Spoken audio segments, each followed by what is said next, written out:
বন্ধুরা ফেসবুক খুলে শুধু ট্রেন্ডিং যাচ্ছে গিবলি আই ফটো, তো সবাই আপলোড করছে। তো আমার ইচ্ছা হলো আমিও একটা ফটো আপলোড করব। তো কি করে আপলোড করা যায় চলুন আপনাদের একটু দেখাই। প্রথমে আপনাদের প্লে স্টোরে যেতে হবে। প্লে স্টোরে গিয়ে আপনারা সার্চ অপশান থেকে গ্রোক অ্যাপ ডাউনলোড করবেন। গ্রোকে গিয়ে আপনারা ইনস্টল করে করবেন।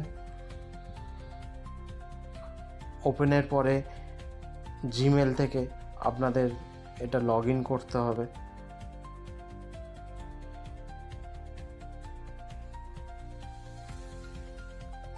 লগ ইন করার পরে আপনারা অ্যাটাচ অপশান থেকে ফটো বার করবেন। ফটোতে গিয়ে একটা ফটো সিলেক্ট করে নিয়ে ওইখানে লিখতে হবে please convert this photo Ghibli style বলে আপলোড করলেই অবশ্যই এখানে ভয়েসটা দিতে হবে। তো দেখুন বন্ধুরা, আস্তে আস্তে আমার সোনার আর আমার ফটোটা কত সুন্দর এআইতে কনভার্ট হয়ে গেছে। খুব সুন্দর লাগছে আমার সোনাকে। তো আমার এই ইনফরমেশন ভিডিও যদি আপনাদের খুব ভালো লেগে থাকে তো আমাকে একটি লাইক আর সাবস্ক্রাইব করে দেবেন। থ্যাংক ইউ বন্ধুরা, দেখা হবে পরের ভিডিওতে।